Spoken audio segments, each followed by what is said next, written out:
Procreate Tutorial Black Hair. If this guide helpful, don't forget to like and subscribe.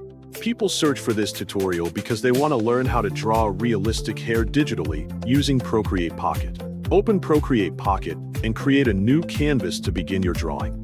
Tap the brush icon and choose the soft brush from the brush library. Select a dark gray color instead of pure black to keep the tones flexible. Start by sketching the basic head shape with light strokes to define the overall structure. Next, sketch the hair outline loosely around the head, focusing on the general flow rather than small details. Once the sketch is complete, lower the sketch opacity so it becomes faint but still visible as a guide. Create a new layer under the sketch layer to start building the base colors. On this new layer, fill the base hair shape with dark gray, making sure the coverage is even.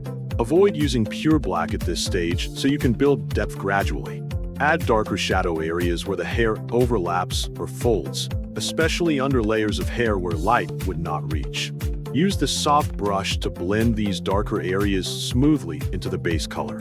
After blending, add mid-tone gray strands, following the natural direction of the hair growth to create realistic flow. Create a new layer specifically for highlights to keep them separate and adjustable. Choose a cool gray color and paint thin highlight strokes across the areas where light hits. Keep the strokes curved and natural so they match the hair's movement.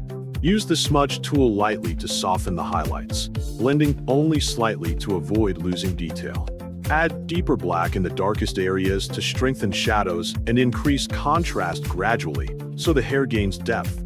Paint a few flyaway thin strands using a smaller brush size for realism. Add a subtle shine line along the most reflective section. Adjust the overall brightness if needed. Then check the hair volume and depth carefully. Finally, export your artwork as a PNG file for the best quality output.